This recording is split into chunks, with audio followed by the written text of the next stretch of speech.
अनसुया प्रजापति कर्दम और देवहूति की 9 कन्याओं में से एक तथा अत्रि मुनि की पत्नी थी। उनकी पति भक्ति अर्थात सतीत्व का तेज इतना अधिक था कि उसके कारण आकाशमार्ग से जाते देवों को उसके प्रताप का अनुभव होता था। इसी कारण उन्हें सती अनसुया भी कहा जाता है। अनसुया ने श्री राम, सीता और लक्ष्मण का अपने आश्रम में स्वागत किया था। अनसुया के पति महर्षि अत्रि ब्रह्मा के 10 पुत्रों में से थे। उन्हें सप्तऋषियों में से एक माना जाता है और ऋषि अत्रि पर अश्विनी कुमारों की भी कृपा थी। अत्रि ऋषि की पत्नी और ब्रह्मवादिनी सती अनसुया के पति भक्ति की प्रसिद्धि को सब जानते हैं। सती अनसुया का नाम स्वर्ण अक्षरों में लिखा है। रामायण, महाभारत और पुराणों में उनका उल्लेख मिलता है। तो आइए आज माता अनसुया की कथा प्रारंभ करते हैं। एक बार नारद जी जब लक्ष्मी, सरस्वती और पार्वती के पास पहुँचे और उन्हें अत्रि महामुनि की पत्नी अनसुया के असाधारण पातिव्रत्य के बारे में बताया, तब इस पर तीनों देवियों के मन में अनसुया के प्रति ईर्ष्या का जन्म होने लगा। तीनों देवियों ने सती अनसुया के पातिव्रत्य को खंडित करने के लिए अपने पतियों को उसके पास भेजा।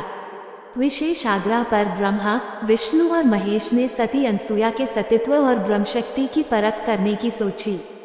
जब अत्रि ऋषि आश्रम से कहीं बाहर गए थे, तब ब्रह्मा, विष्णु और महेश यतियों का भेष धारण करके अत्रि ऋषि के आश्रम में पहुंचे और भिक्षा मांगने लगे। अतिथि सत्कार की परंपरा के चलते सती अनसुया ने त्रिमूर्तियों का उचित रूप से स्वागत करके उन्हें खाने के लिए निमंत्रित किया। लेकिन यतियों के भेष में त्रिमूर्तियों ने एक स्वर में कहा, हे साध्वी, हमारा एक नियम है कि जब तुम नग्न होकर भोजन परोसोगी तभी हम भोजन करेंगे।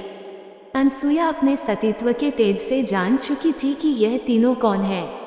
अनसुया ने जैसी आपकी इच्छा ये कहते हुए यतियों पर जल छिड़क कर तीनों को 3 प्यारे शिशुओं के रूप में बदल दिया। तब अनसुया के हृदय में मातृत्व भाव उमड़ पड़ा। फिर शिशुओं को दूध भात खिलाया और तीनों को गोद में सुलाया तो तीनों गहरी नींद में सो गए। अनसुया माता ने तीनों को झूले में सुलाकर कहा, तीनों लोकों पर शासन करने वाले त्रिमूर्ति मेरे शिशु बन गए, मेरे भाग्य को क्या कहा जाए। फिर वो मधुर कंठ से लोरी गाने लगी। उसी समय नारद, लक्ष्मी, सरस्वती और पार्वती वहां आ पहुंचे। नारद ने विनयपूर्वक अनसुया से कहा, माते, अपने पतियों से संबंधित प्राणियों को आपके द्वार पर देखकर ये तीनों देवियां यहाँ पर आ गई हैं। ये अपने पतियों को ढूंढ रही थी। इनके पतियों को कृपया इन्हें सौंप दीजिए। अनसुया ने तीनों देवियों को प्रणाम करके कहा, माताओं, झूलों में सोने वाले शिशु अगर आपके पति हैं तो इनको आप ले जा सकती हैं। लेकिन जब तीनों देवियों ने तीनों शिशुओं को देखा तो एक समान लगने वाले तीनों शिशु गहरी निद्रा में सो रहे थे। इस पर लक्ष्मी, सरस्वती और पार्वती भ्रमित होने लगी। नारद ने उनकी स्थिति जानकर उनसे पूछा, आप क्या अपने पति को पहचान नहीं सकती? कृपया आप हास्य का पात्र न बने और जल्दी से अपने अपने पति को गोद में उठा लीजिए। देवियों ने जल्दी में एक एक शिशु को उठा लिया। वे शिशु एक साथ त्रिमूर्तियों के रूप में खड़े हो गए। तब उन्हें मालूम हुआ कि सरस्वती ने शिव जी को, लक्ष्मी ने ब्रह्मा को और पार्वती ने विष्णु को उठा लिया है। तीनों देवियां शर्मिंदा होकर दूर जा खड़ी हो गईं। उसी समय अत्रि महर्षि अपने घर लौट आए। अपने घर त्रिमूर्तियों को पाकर हाथ जोड़ने लगे। तभी ब्रह्मा, विष्णु और महेश्वर ने एक होकर दत्तात्रेय रूप धारण किया। उक्त कथा को दत्तात्रेय के जन्म से जोड़कर भी देखा जाता है। हालांकि एक अन्य कथा के अनुसार यह भी कहा जाता है कि नारद घूमते घूमते देवलोक पहुँचे और तीनों देवियों सरस्वती, लक्ष्मी और पार्वती के पास बारी बारी जाकर कहा, अत्रि पत्नी अनसुया के समक्ष आपको सतीत्व नगण्य है।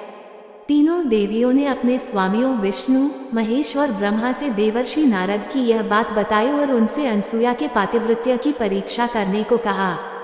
देवताओं ने बहुत समझाया परंतु उन देवियों के हठ के सामने उनकी एक न चली। अंततः साधुवेश बनाकर वे तीनों देव अत्रि मुनि के आश्रम में पहुँचे। महर्षि अत्रि उस समय आश्रम में नहीं थे। अतिथियों को आया देख देवी अनसुया ने उन्हें प्रणाम कर अर्घ्य, कंद मूलादि अर्पित किए, किंतु वे बोले, हम लोग तब तक आतिथ्य स्वीकार नहीं करेंगे जब तक आप हमें अपने गोद में बिठाकर भोजन नहीं कराती।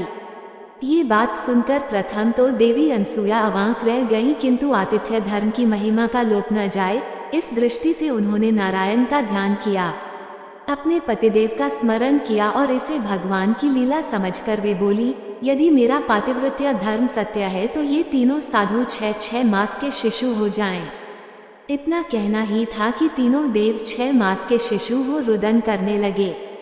तब माता ने उन्हें गोद में लेकर दुग्धपान कराया, फिर पालने में झुलाने लगी। ऐसे ही कुछ समय व्यतीत हो गया। इधर देवलोक में जब तीनों देव वापस न आए तो तीनों देवियां अत्यंत व्याकुल हो गईं। फलतः नारद आए और उन्होंने संपूर्ण हाल कह सुनाया। तीनों देवियां अनसुया के पास आईं और उन्होंने उनसे क्षमा मांगी। देवी अनसुया ने अपने पातिव्रत्य से तीनों देवों को पूर्व रूप में कर दिया।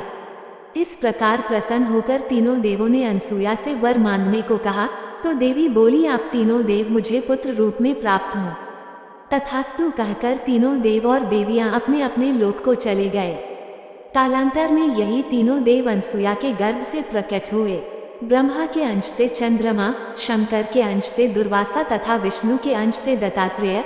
श्री विष्णु भगवान के ही अवतार हैं और इन्हीं के आविर्भाव की तिथि दत्तात्रेय जयंती के नाम से प्रसिद्ध है।